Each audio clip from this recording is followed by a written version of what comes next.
In 1933, the Dachau concentration camp imprisoned and tortured over 200,000 Jews and other minorities. Over 90 years later, it has since been converted into a memorial site. This image shows an exhibition located at the site, a stone wall with the words "Never Again" embossed in 5 different languages. This sentiment, "never again," refers to a general promise for the prevention and remembrance of genocide, acts committed with the intent of destroying a group, in whole or in part, based on national, ethnic, or religious origin. Since the end of the Holocaust in 1945, however, the world has continued to see genocide play out again and again on the world stage.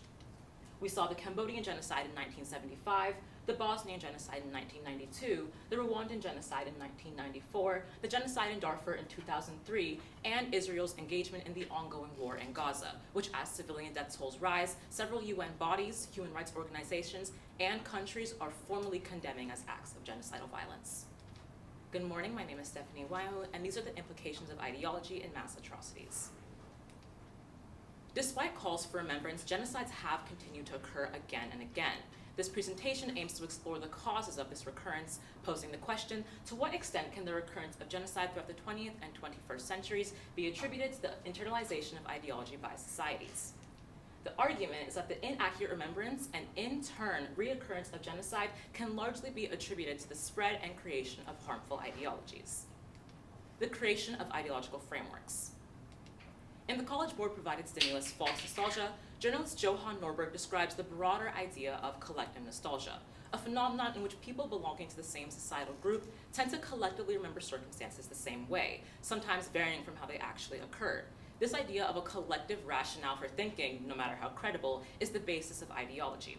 So what are ideologies? For one, they can't be reduced to something as simple or as singular as hate speech or propaganda alone, but rather they are complex systems of narratives, norms, and repeatedly factual ideas that serve the purpose of justifying atrocities. Regimes combine political ideas, xenophobia, histories and cultures, and falsified assumptions to create dangerous frameworks by which societies think and act. Take the Cambodian genocide, for example.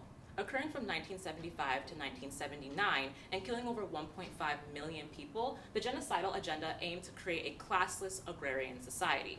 German sociologists Timothy Williams and Dominic Pfeiffer describe how, in order to push this agenda, the Khmer Rouge, the authoritative regime at the time, combined communist ideals, existing racial prejudices, and the idea of restoring a glorious past to create a framework supporting mass murder and maltreatment.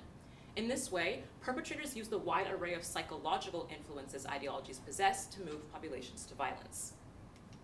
In the creation of these narratives, there are 2 main ways they are embraced: the creation of societal in-groups and the exclusion of societal out-groups. People belonging to the in-group do typically act as perpetrators of genocide, and they often share a collective cultural identity. When they believe that they are participating in something larger than themselves, they are more likely to participate in the genocide. On the other hand, the narrative can also serve the purpose of vilifying and in turn excluding a selected outgroup. Because when perpetrators can demonize, dehumanize, or delegitimize people belonging to a specific ethnic or racial group, they are then provided with a justified rationale for violence to eliminate whatever obstacles stand in the way of their envisioned ideological utopia. Spread and internalization. One of the largest questions surrounding the recurrence of genocide is what is it exactly that makes these ideological frameworks so convincing that they can move entire communities to participate in such atrocious acts of violence? And the answer to this is indoctrination, defined by Elihu Richter as the systematic transmission of values and beliefs. Once the purposes and perspectives of a framework have been decided, the next step is for them to be embedded into the public belief, culture, and knowledge. So we can see here how this happens. Ideological beliefs are passed down from epistemic or knowledge authorities, such as political leaders, celebrities, public figures, and public institutions, down to societies that then harbor and internalize those beliefs. This can be seen in the embedding of racist ideology in the German education system, and the effects of this generational indoctrination can be seen in the results of a survey depicted on this graph to the right. This is a survey completed by the Proceedings on the National Academy of Sciences, in which Germans born in different birth decades were prompted with questions about the societal standing of Jews today. The survey found that Germans born in the 1930s birth decade are more likely to still retain and express anti-Semitic behavior, most likely as a part of the indoctrination when they absorbed when they were younger. remembrance of atrocities as a form of prevention. Undoubtedly, a large intersection exists between the ideologies people harbor and how they remember history and perceive the world around them. And in this way, who you are and why you're remembering shape what and how you remember. For example, an individual in the in-group may not have the same sympathies and experiences of trauma as someone belonging to the out-group, and therefore, their remembrance efforts may not be focused towards preventing violence, but rather upholding the ideologies that allow them to continue. So the denial of the Armenian genocide is a prime example of how ideologies can taint remembrance efforts.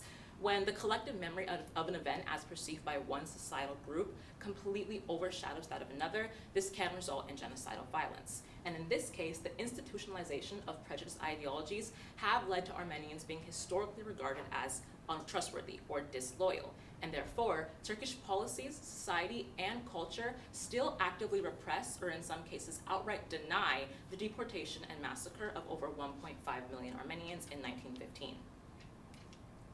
This isn't to say that remembrance shouldn't happen, however. Not all remembrance efforts are bad, and with proper community and prevention focus, they can be instrumental in reminding us of the mistakes of our past. Fostering a collective societal promise to prevent genocide not only works to prevent that cycle from continuing, but also to honor and mourn the lives of those who were lost. And in the words of former Secretary of State Colin Powell, what's important is what the monuments and memorials say to us. They can teach us much about the ideas that unite us in our diversity and the values that sustain us in times of trial. Still, remembrance as a form of prevention does lie vulnerable to the dangers of dwelling on the past. As seen in the earlier claim, with the denial of the Armenian genocide, that remembrance was tainted by ideologies and politicized. They can also lie faulty to nationalist tensions, rises in resentment, and desires for vengeance. And it's important to note that if the act of remembrance isn't properly focused, it becomes at the very least ineffective, and at the very worst detrimental, and poses a risk for greater genocidal violence in the future. Thank you.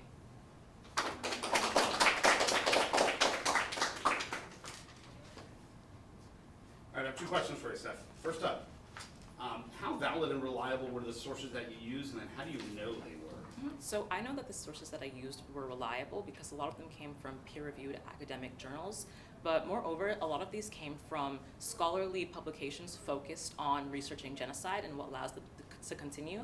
So a lot of the authors and sources that I quoted are genocide experts that publish in these publications. All right, and if you had more time, what additional research would you do on this topic? I think I would do more research on how ideologies affect society outside of directly causing violence. So ideologies don't just become harmful and real when they lead to violence, but they also exist as narratives in all sorts of government forms. So I think I would research that in seemingly democratic places, how ideologies can take root and affect the histories of countries.